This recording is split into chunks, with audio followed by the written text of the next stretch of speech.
8, 7, 6, 5, 4, 3, 2.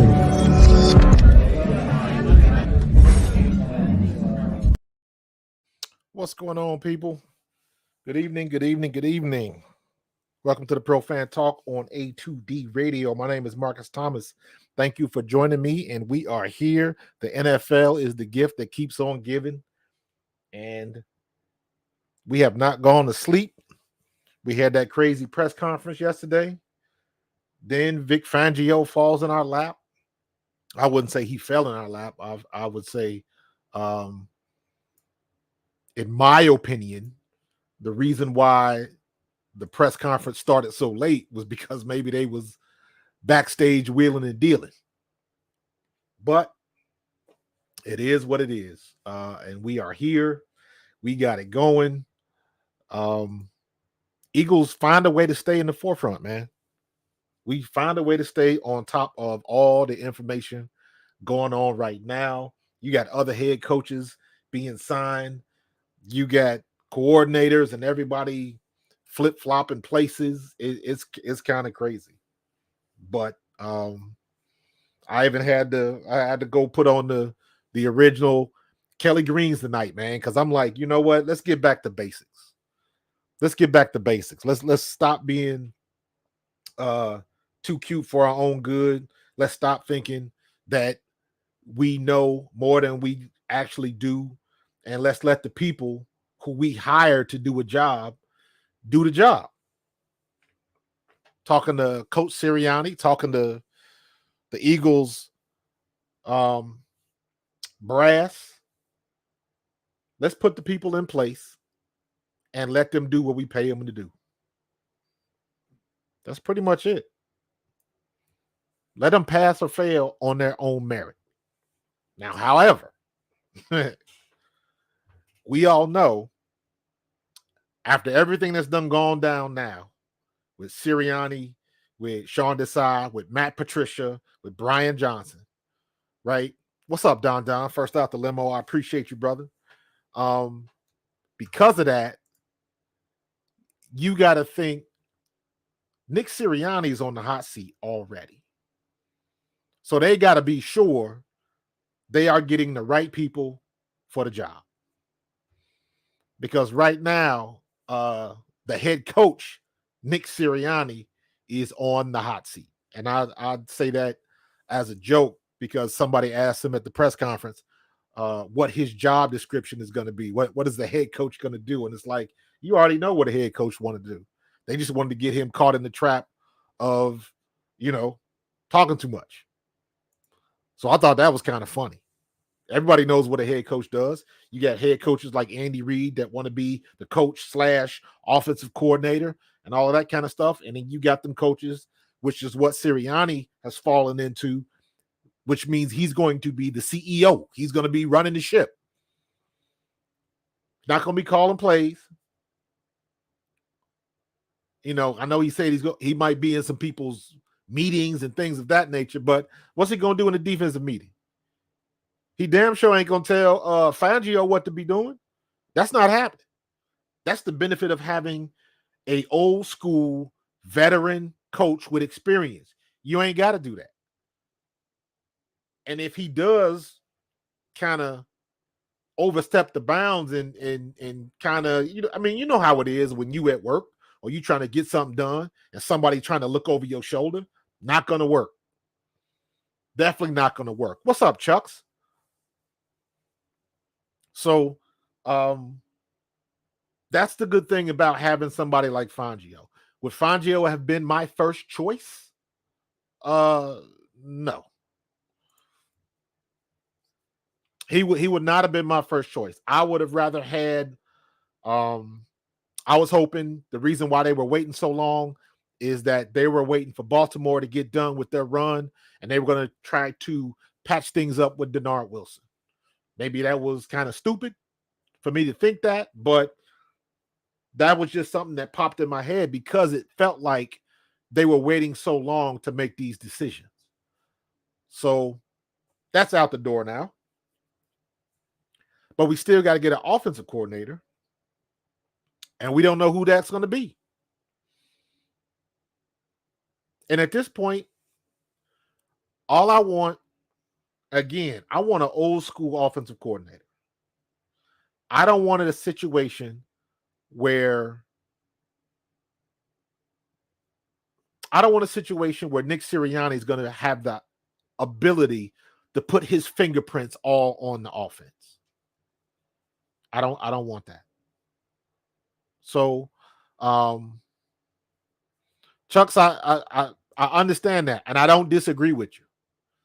I do not disagree with you. But where I'm looking at it from the standpoint of, I want somebody who's got enough cachet and got enough experience to where Nick Sirianni is going to have to think twice before asking somebody to change something or do something different. And I'm talking about going outside of the bounds of what we would consider common sense, because some of the stuff they were doing on offense last year was not common sense, or this season, because it ain't over with yet. But you know what I'm saying?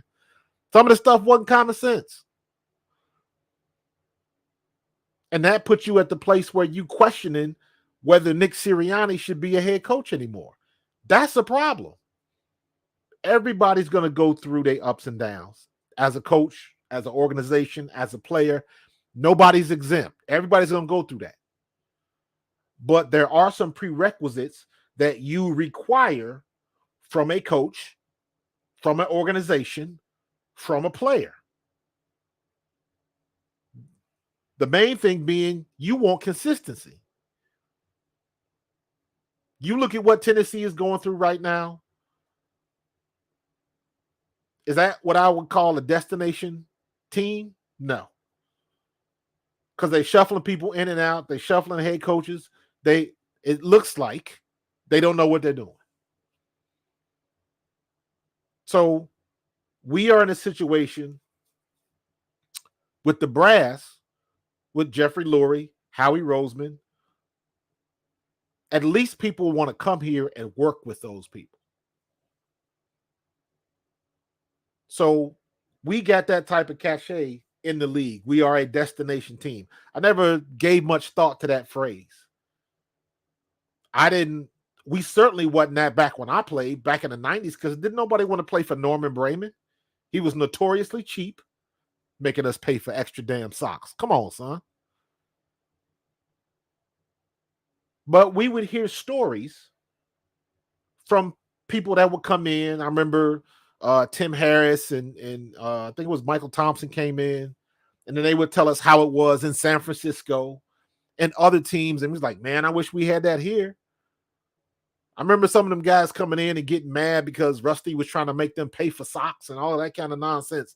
And it was like, you got to be crazy, because they just couldn't understand how a professional organization was going to make its players pay for equipment and shoes. But we didn't have that. I had to ask Randall Cunningham to see if he can get me a size 12 pair of Nikes, because I didn't have a Nike deal. So just different things like that. We are a destination team still. But daggone it, I want somebody that's going to keep Nick Sirianni at bay, because we have seen Nick does his best work when he's not calling the plays. Now, I refuse to believe that Joshua, we're going to get to that in a second. I refuse to believe that Brian Johnson was so incompetent that he couldn't call an offense. And I'm saying that specifically looking at the situations that we were in, down and distance, so many bubble screens, not running the ball, not using DeAndre Swift effectively, basically not even using him or Gainwell in the passing game. All of the stuff that we talked about that we could do before the season even started. After the game last year, we made all the signings. We got DeAndre Swift, and everybody was like, we're going to make another run. And for the first 11, 12 weeks, it was looking pretty good. It was good until it wasn't. So I don't understand what happened with Brian Johnson. I don't know if he was under orders or being restrained or, were they just holding him back? Was that not what he wanted to call? Did he want to do his own thing? I don't know. But some of those decisions were very, very questionable. So you got two trains of thought. If it was Brian Johnson calling them plays, then yeah, he should have got fired. But if it was Nick Sirianni kind of putting him in the box and say, okay, everything in this box, you got to go. Don't go outside of this box. And that's happened before. So that's not out of the realm of possibility. But if that was the case, then you got to look at Nick Sirianni. It's like all of this stuff we talking about, and we talked about the blitz since week 1. And it just seems like that's the explanation I need to know. Because everybody knew we were getting blitzed. Everybody knew every opponent was going to bring the blitz. And it always seemed like we weren't prepared for it. Maybe some of it was on Jalen. I don't know. All I know is when you go back and you watch the tape, you go watch the broadcast or find a copy of the All 22, and you watch those games, and you look at every time somebody blitzed us. You can pick any game. And you look at every time somebody blitzed us, how many times were our receivers looking for the ball when the blitz came? And if they weren't, that's practice. That's the stuff that you got to implement in practice. So let's just say a couple games, Jalen was calling out of it, and it was Jalen's fault. I'll give you that. But isn't that the head coach's responsibility to rein your quarterback in and say, hey, you costing us. This is what you need to do. That's why we pay the head coach. So again, it falls back on him.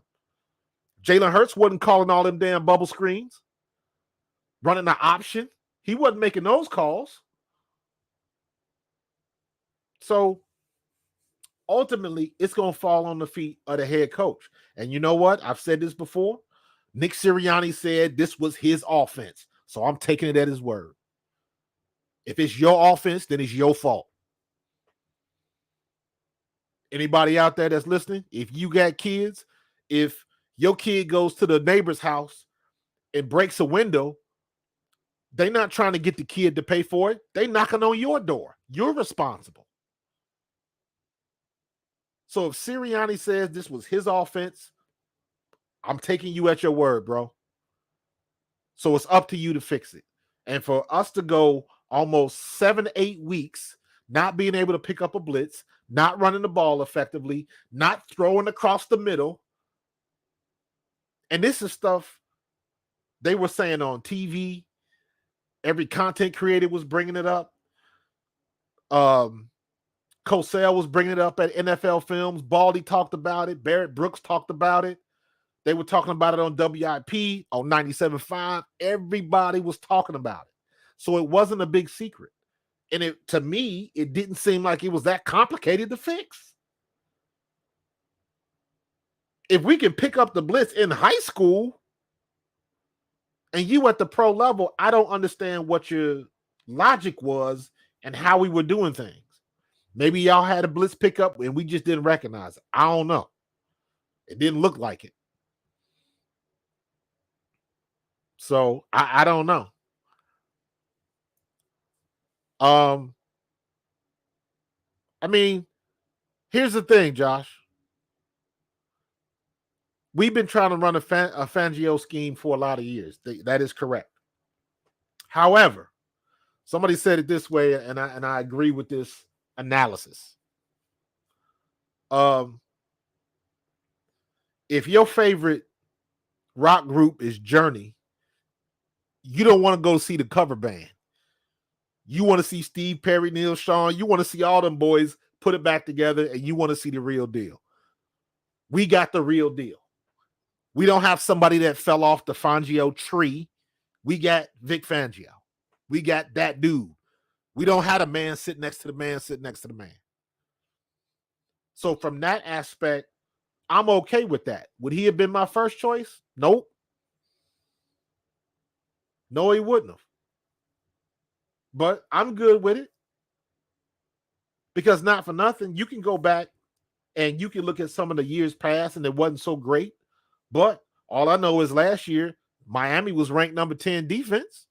So he must have been doing something right. And then I see a report. Where's it at? Let me see. Hold on. Then you see the report. Some Dolphins players weren't that enthused about Vic Fangio. They didn't like him. I know they had, I forget who that was that put the Instagram out and he was kicking rocks. Like he was like, go kick rocks. I thought that was actually kind of funny. But so what?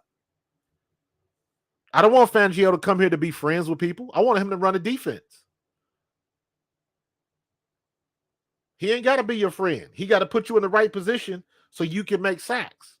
So what that's going to do in the back of my mind is I'll be watching Miami next year. And if whoever they get to replace Fangio, let's see if they get better results, because that's all that matters. I don't need y'all to be buddy with everybody. Somebody down there must have liked them. So, just like a family. You don't like everybody in your family. You deal with them. That don't mean you like them. So I don't want Fangio coming up here making friends. I want him to put together a defense like Philadelphia's used to having.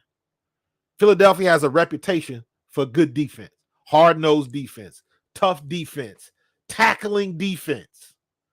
And what the hell happened to that? So, we got to get it together. So we got one of the shoe to drop. So now we still got to figure out who's going to be the OC. And to me, that's the important thing. Because I'm looking at it like this. The defense can't get no worse. Not even close. Defense cannot get any worse. So, Fangio, whether you wanted Fangio or not, and let me say this, Fangio would not have been my first choice. I would have rather had Ron Rivera than Vic Fangio, but that does not mean he is not a good option. He just wasn't my particular choice. I'm good with him because I know he'll be better than what we were putting on the field. So I'm good with that. I'm good with somebody not dropping Hassan Reddick back in coverage. Again, to me, that's common sense, though. But we'll see. We still got to play it out. We still got to play the games and keep it moving. So, I'm curious to see who Miami gets. Because, again, hey, the grass might be greener on the other side, but it still got to be mowed. So just because you get somebody new doesn't mean they're going to do what they need to do. We a prime example of that. But I am interested to see where Brian Johnson ends up, because I have a sneaky feeling that wherever he ends up, in whatever capacity he's in, he's going to do a good job. Because for some reason, I just cannot believe that he was that inadequate as an offensive play caller. I don't believe that. I don't believe you stick with somebody for 3 years in your organization, and all of a sudden he just can't get it done. He just can't call the right play. He can't draw up a blitz pickup. I refuse to believe that. So it has to be something else to this that we just not seeing, or obviously they haven't said, or it could be as simple as what we think. Maybe it is Jalen Hurts screwing it up. I don't know. I don't necessarily believe that either. Because like I said before, if that was the case, then again, that falls back on Nick Sirianni. But real quick, I had to show you this story. It just came out. This was on ML Football on his Twitter page. It's like, really, man, we all look alike now? I don't know if y'all saw this. But the Associated Press, breaking news, Raheem Morris hired as head coach by the Atlanta Falcons. That's not Raheem Morris. That's Ejiro Evero. That is not Raheem Morris. I'm like, come on, AP. You got to do better than that. Y'all using too much AI or something. I don't know. That's a damn shame. Somebody might lose their job for that one. For real. That's a daggone shame. But yeah, man. Let me go through some of these comments. Yeah, Brian, you heard my thoughts. Yeah, again, Josh, I don't think it was a mistake. What's up, Anthony? If you are strictly asking Eagles fans, there will never be a hire that is good enough. 100%. You ain't gonna please everybody. Pete, what up, fam? The offensive defensive play calling was a blurry. Rob Povia, what's going on, fam? Brian Johnson interview for the Browns today. I did see that. Lurie's offense. You keep saying it's Lurie's offense. What's up, Greg? Appreciate you, brother. Rob Povia, the Eagles' offense is best with the RPO. Whoever's the OC needs to recognize that and exploit it. Here's my thing with the RPO, because we have to be realistic with the RPO. And every time we run the RPO, we are putting our franchise quarterback in harm's way. That's my opinion. So while we cannot run it like we did in 22, because that was too much, and we ended up paying for it in the Bears game, we thought we were going to get away from it because we had signed DeAndre Swift. And after that first game, everybody knew we made the right choice with him. And then they stopped giving him the ball. Then they went right back to the old stuff we were doing and not running a balanced offense. And here's the weird thing. As bad as Jalen Hurts was this year, as much of a regression as everybody's saying, Jalen Hurts was not even 200 yards from 4,000.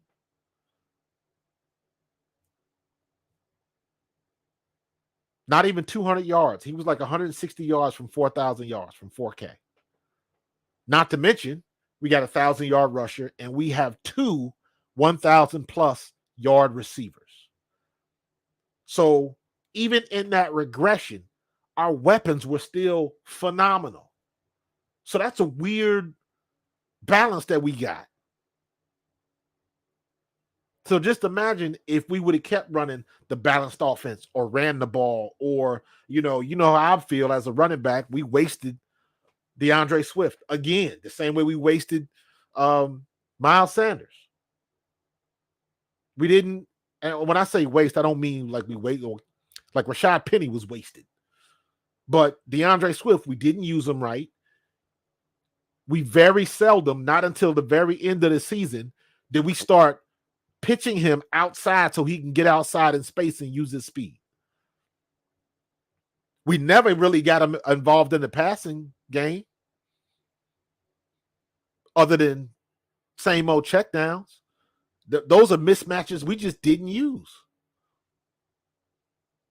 So we never used them right, in my opinion. Never used them right. So, you know what? Let's stop right here at 25 and let's pay the bills. We're going to go Royal Billiards first. Hold tight. Royal Billiard and Recreation, proudly celebrating 40 years and our new, bigger showroom. Twice the size and twice the fun. More pool tables by Olhausen. More dartboard sets, including custom reclaimed backboards. More bar and kitchen stools that can change a room. And more bars, including pre-built and custom. Hot tubs, skee ball, shuffleboard, outdoor, and fun. Royal Billiard and Recreation, your ultimate game room store. Now located on Bethlehem Pike in Colmar. Joshua, good question. Do I think Nick Sirianni makes it through a year? I don't know. Whether or not Sirianni makes it the full year is very dependent on what his coordinators do. And that's why it's going to be very important on who he gets as an offensive coordinator. Here's my fear. Jalen Hurts has to learn another system. So if everything remains the same, now you're talking about a system where the league has had 3 years to figure you out. So that means somebody got to come in, make some adjustments, make some changes. And remember, we talked about this before the year started with Brian Johnson. And I was one of the ones that said, I expect Brian Johnson to run the same offense. However, he is going to put his twist on it. I don't want to see as many bubble screens, and because the bubble screens and the way we ran the ball and running tackle to tackle, we bitched them on about that all last year. And we came back and did the same thing.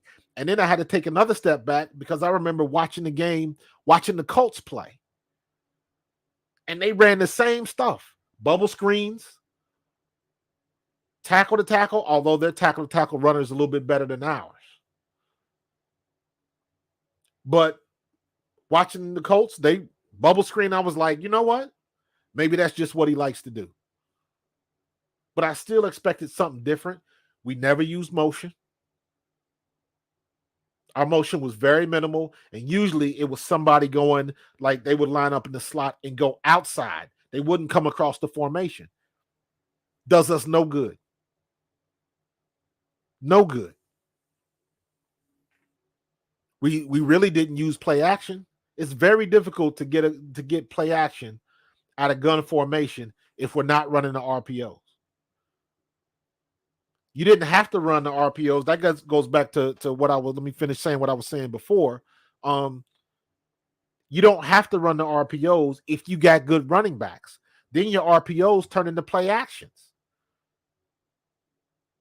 But we didn't even do that. A couple of times later in the season, Jalen was on the center a few times, or we are in pistol. Either one is fine. They prefer pistol because they don't want Jalen under the quarterback. But anytime you under that quarterback and you run play action, and you guys have heard me say this time and time again, when Jalen sticks that ball out to run that fake, it forces the linebackers to move out of their spots. And that's all you want, to generate some space. But it don't matter because we don't throw across the middle of the field. That's another coaching issue. Whose fault is that? The whole middle of the field is wide open and we don't use it. But we used it when A.J. Brown went on that historic NFL record-setting run. He would catch that slant across the middle, usually break a tackle, and turn a 5 to a 7-yard pass into a 15 to 20-yard gain. You even look at what San Francisco was doing. Debo caught a 43-yard touchdown, but it was a 5-yard pass. They weren't throwing the ball deep. We just couldn't tackle.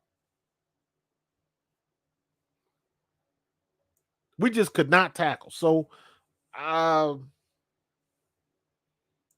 me see. Anthony, personally, Nick wanted his play call. Johnson wanted his play calls, and Jalen and the offense are in the middle trying to play football. Yeah, that's one perspective. Howie sticks his nose in the offense just like to decide calling plays. I do believe Howie Roseman made that decision about Desai. And that was the wrong decision. They pulled the rug from Sean Desai. Now, regardless of if you liked it, I guess people forgot about when we played the Rams. And I guess people forgot about when we played Kansas City.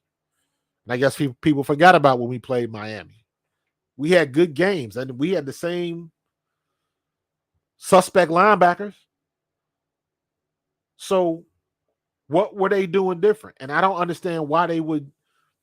Here's why it looks so bad. Because Patricia and Sirianni were friends.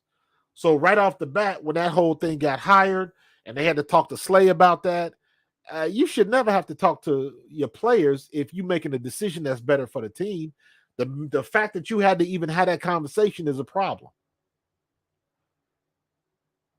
Why, if the only thing he was going to be was a consultant, why would it matter? He shouldn't have been brought in the first place. Again, you don't want nobody looking over your shoulder while you trying to do your work. That's not fair. But, fair's only good for, what is that, fried Oreos and Ferris wheels?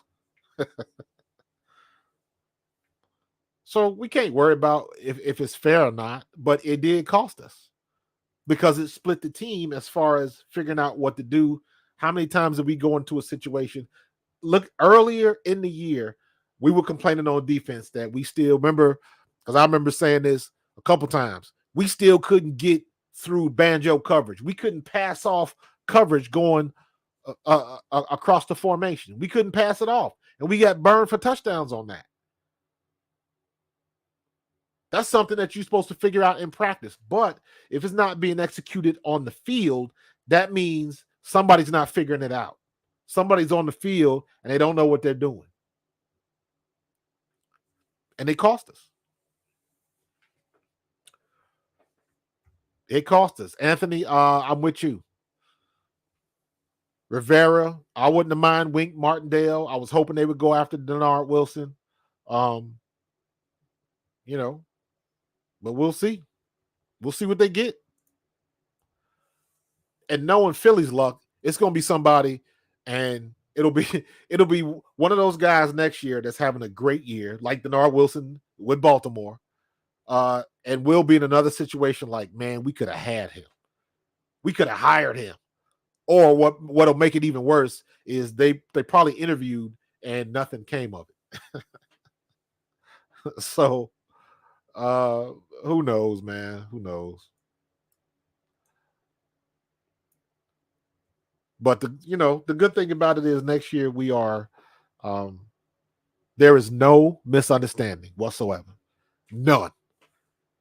Nick Sirianni's butt is on the fire. If he doesn't produce next season, he's out the door. And depending on how it looks, he might not make it through the end of the year. So whoever said that earlier, 100%. So he better take his time finding this OC. I do not want Kellen Moore. No, thank you. He couldn't get it right in Dallas. He couldn't get it right with the Chargers. Pass. I need somebody. I need somebody in the middle. I need somebody older than Sirianni that's got a little bit more cachet with him. You know what, Anthony? I don't think they're going to ever get rid of Howie unless Howie wants to walk. Unless Howie gets an offer he can't refuse somewhere else. That's what I think. Martian said, Hat John. Is that time? What time? 34? You know what? We'll do that. We'll go to the Hat John. And then we'll I'm going to hit the Carlinos and the Hat John. And then we'll be good for the rest of the night. So hold tight. In our family, food is our daily bond. My nonna, affectionately called Mama by many, found solace and joy in the kitchen, sharing her love through delicious creations. She turned her culinary passion into a flourishing business alongside her husband and sons in 1983. Celebrating 40 years is a testament to our exceptional team, friends, family, and beloved customers. With gratitude, we look forward to the future, expanding our brand to share the highest quality Italian food and wine nationwide. Our heartfelt thanks to everyone who has played a part in our story. Grazie mille. Hats.com is the premier destination for quality and fashion-forward hats and more, with designs for every style and trend. Locally based and run by Philly sports team fanatics, Hats.com can help you elevate your hat John. Utilize the easy-to-use guides at Hats.com to find your perfect size and style, and shipping and returns are free. Hats.com. Find yourself in a hat. Use code Philly for 15% off your order. Hats.com. Hats.com is... Uh-oh. Sorry about that. One thing I did notice from the press conference the other day was Howie's comments about the linebacker situation, right? Just based on his comments, it doesn't look like he's going to look hard in the draft for linebackers. But that doesn't mean we can't find some good vets. Shaq Leonard did not work out. Kevin Byard did not work out. I know Kevin Byard is a safety, but, just the quality of vets. We thought we were doing okay this year. We got Miles Jack in here, then he retired and unretired, and I guess he's building houses now. I don't know. He couldn't figure it out. Then Nick Moreau came in, and we were wondering why Nick Moreau was cut. And then he played for like the first 5 weeks, and it was good with him and Cunningham, and they were getting stuff done. And we was like, okay, maybe we got lucky with this one. And the longer it went, again, he was good until he wasn't. Cunningham still balled. I would not mind to see them try to keep Cunningham. Probably not going to cost you a lot of money. We can't make the same mistake like we made with Kaiser White. We shouldn't have let Kaiser White go. Obviously, we shouldn't have let TJ Edwards go. So, because the rumor was going around that TJ took less money to go home in Chicago. Now you getting reports that say Howie didn't even make him an offer. I don't know. But at the end of the day, we needed him. We needed CJ Gardner-Johnson. Because we could have got rid of, well, I can't say it like that because Bradbury wouldn't have got paid if the CJ Gardner-Johnson deal would have got done. So I don't know if he outbid his market or if Howie just didn't want to pay him. I don't know. Yeah, that's what I thought. Anthony, I knew Miles Jack went to the Steelers, but I just thought it was funny because he decided to retire and then he unretired. And I was like, wait a minute. You had a spot here. So I don't know what the deal was with that. I don't know if he just didn't like what was going on here, or maybe one of his buddies got in his ear, or maybe he just wanted to play for Tomlin. I don't know. So it is what it is. I don't Deuce is like Eric Bieniemy about now. Eventually somebody's gonna give him a shot. Eventually. But I sure wish they would hurry up.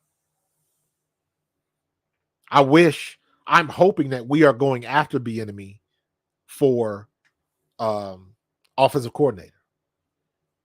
Because it seems to me that Jalen Hurts would respond to a no-nonsense, old-school style coach.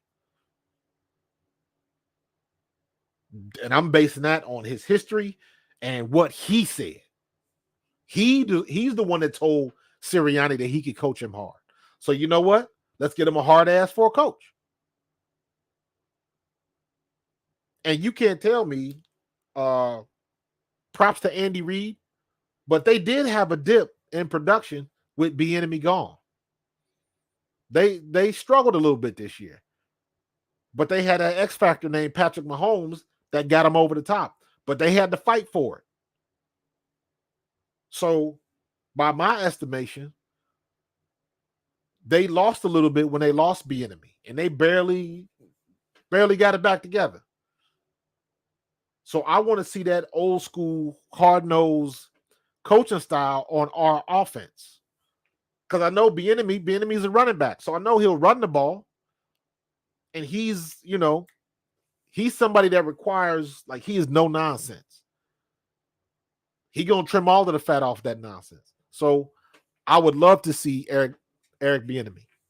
If you ever get a chance, I have been looking for it, but I haven't found it. I remember there was a game at Colorado. Eric Bieniemy went to Colorado, if you didn't know. He was running back. Back then, his guns were huge. He had Mark Bavaro type guns, right? But I know there was a game I watched, and Eric Bieniemy got mad at one of his linemen, at either the guard or the tackle. I can't remember who it was, and he pushed him. And Eric Bieniemy, now mind you, Bieniemy is like 5'5", 5'6", maybe. He's a short dude. But he pushed that lineman so hard in his shoulders that the lineman lost his feet and Bieniemy knocked him on the ground. Pushed him till he went back Just went splat flat. And nobody said anything to him. That's how hard-nosed Bieniemy is. And he brings that same style to what he does when he's coaching. Now, why he hasn't had a head coaching job, I have no idea. That is weird to me. Weird to me. All these other people that have nowhere near the resume that Bieniemy has as a coordinator, and he can't get a job, that smells fishy to me. To me, that just doesn't make sense. Because you can look at all of the coordinators that didn't work out, and some of those coordinators and the trouble they got in, bad attitudes, bad personalities, screwing around, all of that kind of stuff. And he's saying he can't get a job. You gave a job to Urban Myers, and Eric Bieniemy can't get a job as a head coach? Come on, son. So I don't know what the deal is with that. Don, I wish we could bring back CJ. CJ don't want to come back here. He doesn't want to come back here. I went over that timeline last week, man. I wish we would have signed him, but my guess is his asking price was too much, and he overshot his value because wasn't nobody else. He would if Howie would have paid him what he wanted, he would have been the highest paid defensive back in the league, probably. And you knew that wasn't going to happen because you got to think of it like this. Wasn't Bradbury getting in total over like 12 million or something like that? So when they decided to part ways, if you remember, and I always say this because I remember being in the car checking, I was sitting around waiting for food or something. I remember going through my Twitter feed and seeing the posts that Slay was putting up. Slay was packing up his house. And you know how big his wife is on social media. She was giving goodbyes and saying it was been real and how good of a time she had and Philly was lit and this, that, and the other. They were packing up, about to be gone. And then the next day, Bradbury and Slay had been re-signed. And Slay himself said it was like a whirlwind couple days because he didn't know what was going to happen. So that whole situation was messed up by C.J. Gardner-Johnson, overshooting his market. So things like that happen all the time. And we got to make the adjustments. Howie's got to do what he needs to do. And I can tell you right now, come combine time, everybody in Philadelphia is going to be looking at Jeremiah Trotter Jr. You already know. Now, he's probably not going to go. I don't know if there's any other teams that really need a linebacker like that. But are they going to pick him in the first round? I don't know. Was he that good at Clemson? I don't know. Chucks, if you've done any type of analysis on Trotter Jr., let me know. And is he worth a first-round pick? But even if he is, you know Howie ain't doing that. Not for a linebacker. So he got to be on his P's and Q's about who he's going to bring in as a vet. Because the reality of the situation is we need somebody that can plug and play. We need a vet to come in like yesterday, and you need to be able to insert him in there. And it's like, okay, you roll with it. This is on you. I really wish. I don't know if they're going to try to give the Kobe Dean the green dot again. I don't know what they're going to do with that. That's curious. Who's going to replace Lane Johnson? I don't know. We're not there yet, man. You too soon, bro. Lane will be back next year. They got y'all taking Cooper Deegan, Iowa cornerback. Okay, as long as they're good. Our secondary is not bad. And you wasn't going to say that in the middle of the year. You can say that now because they finally let the young kids play. So we're good with that. But we're going to get some maybe a draft pick or two and probably bring in some more vets. Because I mean, heck, how many futures players did we sign the other day? 20. So Howie's on his what the young people say, he's standing on his business right now, and they getting things done. But I'm one of them type of people, man. I want to see what people can do, and the only way you can see what they can do is if you get them inserted in the game. I was so mad that we got Albert O and we didn't do anything with him, nothing. And I was like, all that talent that kid got, and we didn't even try. You didn't design no plays for him. You didn't nothing. You got certain people's like, dude, get him the ball. Find a way to get him the ball.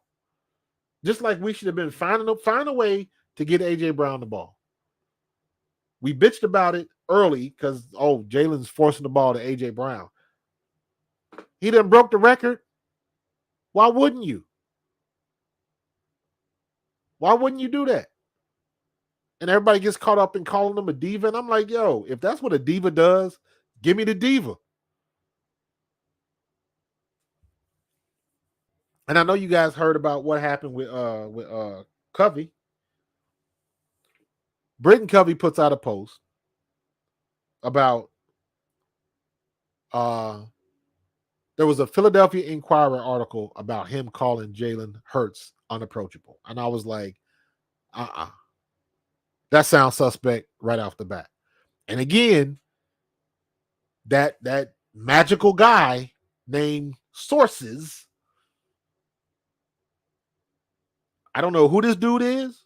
If any of y'all out there you got his Twitter, send him a DM so I can talk to him. Sources has all this information. He's close to the information. He's close to the situation. He's close to the locker room. He's close to the head coach, or he's close to the organization. But that dude, Sources, is getting all this info.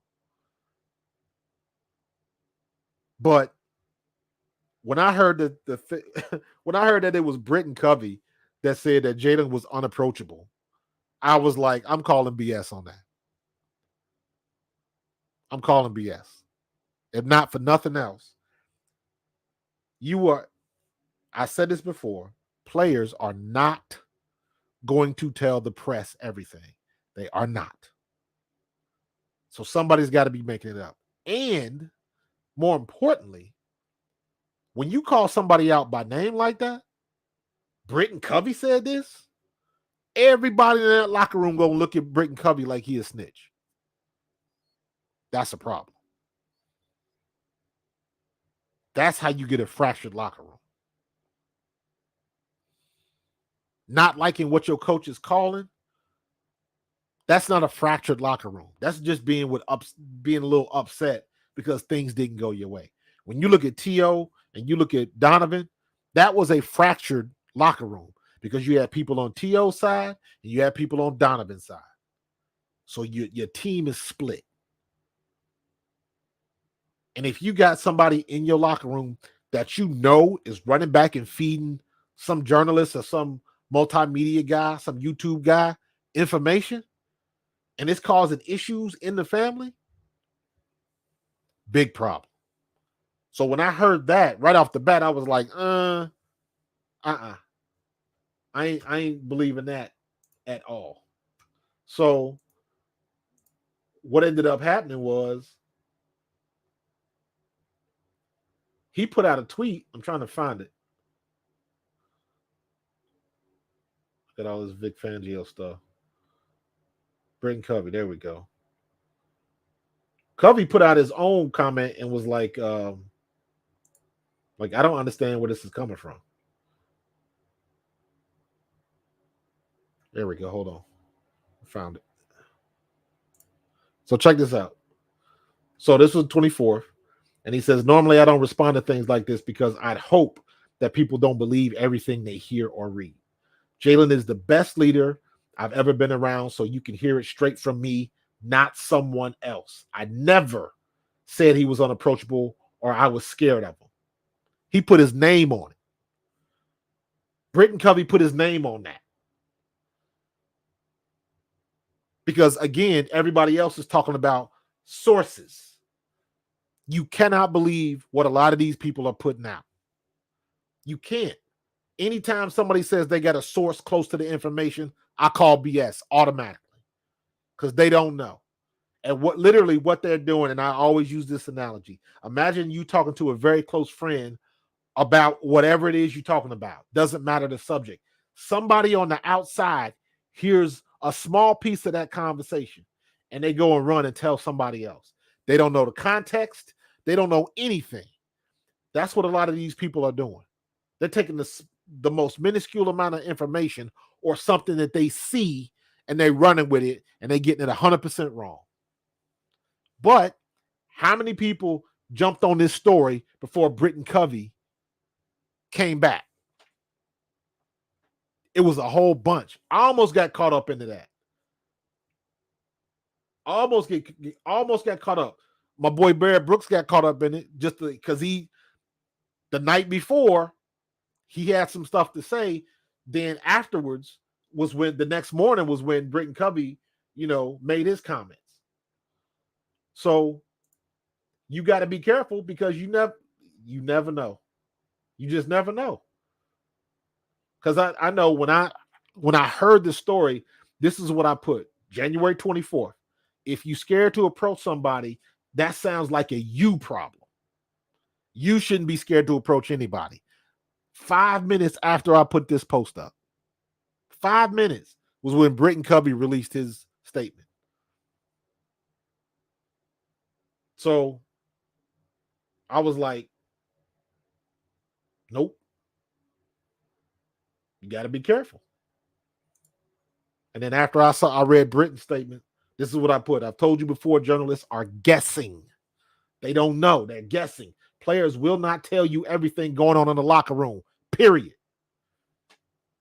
And I said it. So I will walk back my you problem post about Covey from a few minutes ago. Chucks was in this. So, man, I don't believe these dudes. There are some journalists, you get Rube and people like that and Sangaro that are in the press conferences and stuff, and they're going off the information that they were fed. I can hear the questions that they are asking. So I know it's legit. But when you got some of this, off the wall spy stuff, sources close to the information say, and when you see something like this, that lets you know that all of that mess that they started with A.J. Brown was some bull. That was some bull jive, as Unc would say. All of that stuff about the diva being upset, this, that, and the other, all of that stuff was media driven. A.J. Brown didn't say nothing. Did nobody in that locker room say that the locker room was getting fractured or people were having problems? All of that stuff was made up.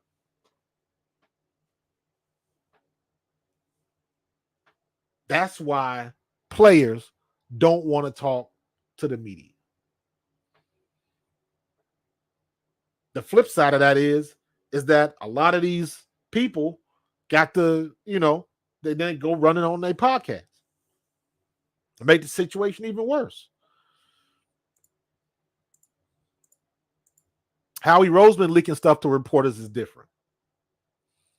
When the GM is leaking stuff to the reporters, that's like a controlled burn. That's what that is. And usually, if Howie Roseman is going to leak something, how you think Schefter be getting all of this information? Schefter ain't figuring all of this stuff out. People from the organizations are calling him. If the NFL teams was really worried about leaks and all of that kind of stuff getting out, Schefter would have been shut down a while ago. Schefter came up and just happened to be at the right place at the right time and became a trusted figure to leak information to. Because it's the same situation, doesn't matter where it is. He got to be getting his information from somebody. And usually the information that he's giving, that he's feeding to the television station, how he know Vic Fangio is flying to Philadelphia about to sign with the Eagles? How he know that? Vic Fangio's from Philadelphia. Maybe he was going to see his family. You don't know what the situation is. Somebody got to feed him that info. You saw what happened last week with Diana Rossini. She jumped the gun. Oh, Frank Reich's in there, and they trying to figure out who they're going to hire as coordinators. Well, nope, I jumped the gun. Logistically, they're not in the same place, so until they can get together, all bets are off. She had to walk back what she did. Everybody trying to jump the gun because everybody want to be first. Nobody wants to be right anymore. The Philadelphia Inquirer thing was about Covey. The other situation about Joe Lacqua, I can never pronounce his name. Laquito, Sal Laquito, so I forget what the dude's name is, but he wrote an article on Bleeding Green about that, but I can't. Let me see. Nope. Yeah, I can't find it. I ain't gonna search for it. But it's all, everybody's guessing, man. Everybody's guessing. The being first, getting source, get you paid more or something. Well, yeah, it's clickbait because all of this is, I look at it like this, man. Just doing what we doing. Podcasting. I got my YouTube channel. I'm on A2D every Thursday. If I make one video that goes viral, that changes a lot. So to answer your question, yes.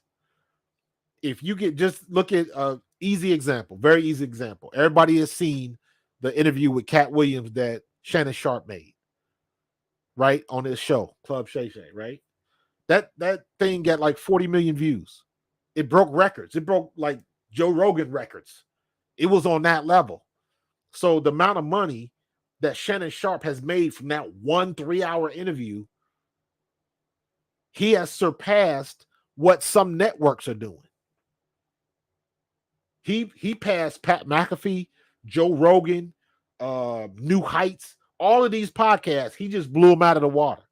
Why you think all of these people talking about, hey, Shannon, bring me on the show?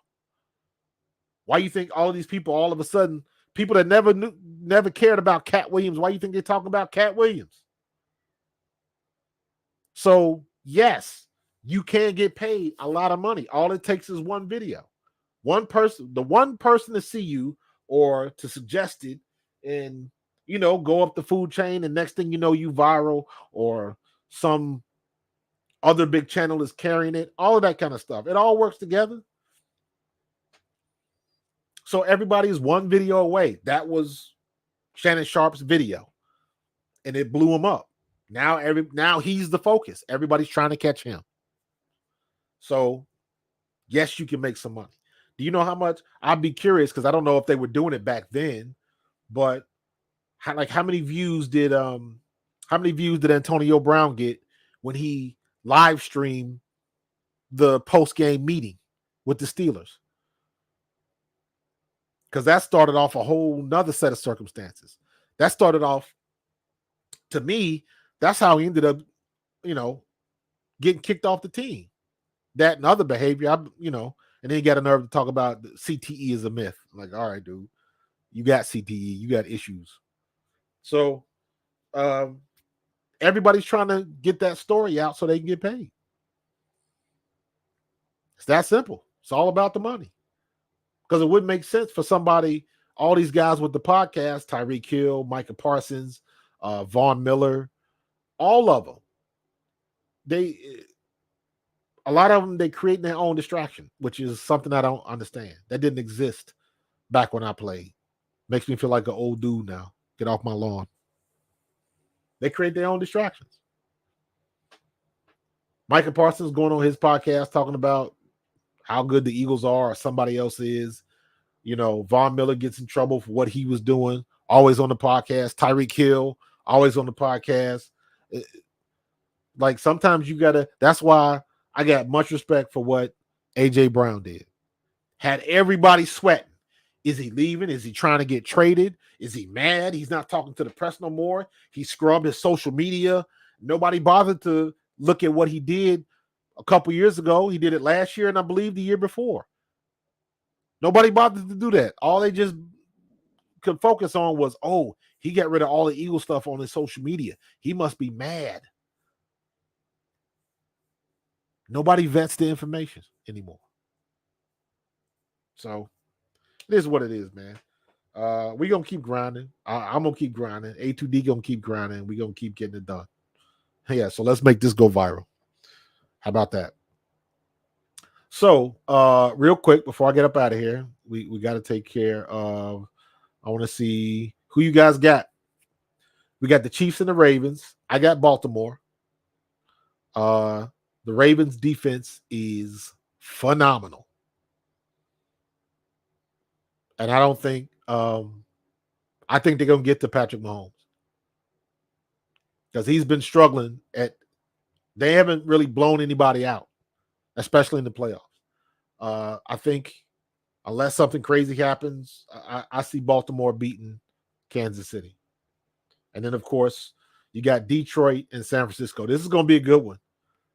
And I think Detroit's defense reminds me a lot of how the Eagles were playing last year around this time. Our defense was just nasty. And I think they're going to get to Purdy. And I think they know how to get to Purdy. I don't know what the situation is with Debo. I don't know if he's going to be playing. That is a big factor.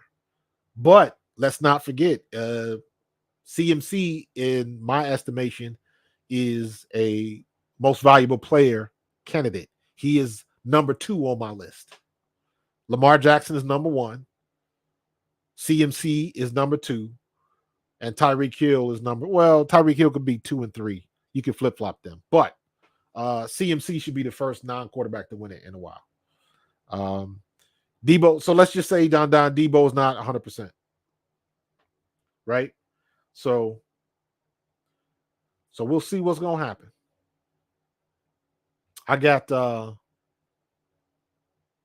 I think San Francisco is going to take Detroit. Unless Detroit, if Dan Campbell doesn't do nothing stupid with the time or if he doesn't do anything crazy and just plays good solid ball, Hutchinson is going to get to him. Hutchinson is going to get to Purdy. So as long as Dan Campbell doesn't do nothing crazy towards the end, I think we'll be okay. Or I think Detroit is. I'm saying we like I'm from Detroit. No. So does Detroit have an opportunity to win? Yes, they do. Because lately, San Francisco has shown some kinks in the armor. Definitely. So we shall see. But I'm going to get up out of here. It's been a little over an hour. It's been a good group. Chat's been on fire, man. Last 4 or 5 weeks, man, this chat's been on fire, man. So we're going to keep it going. Next week, we'll find out who is going to the Super Bowl. And then we'll have to deal with that maelstrom of media content. So what's going to be the big thing that happens, the big distraction that happens? There's usually everyone at a Super Bowl. Thank you, Don. I appreciate that, bro. So we'll see what's going to happen. Looking forward to the good games. Do they play Saturday or Sunday? I think they play Saturday, right? Let's hold on for a second. What's NFL say? I believe it's Saturday. Or is it 1-1? Nope, they're both Sunday. Kansas City and Baltimore play at 3 o'clock on Sunday, and Detroit and San Francisco play at 6:30 on Sunday. All right? So go get your wings, get your barbecue ready, because Sunday is going to be the day. All right, I'm going to get up out of here. I appreciate you. Don't forget, next week, 7 p.m. on Thursday, I will be back. Please subscribe and like the A2D Radio and bring a friend. You heard? I'm going to get up out of here. I appreciate y'all. Go Birds.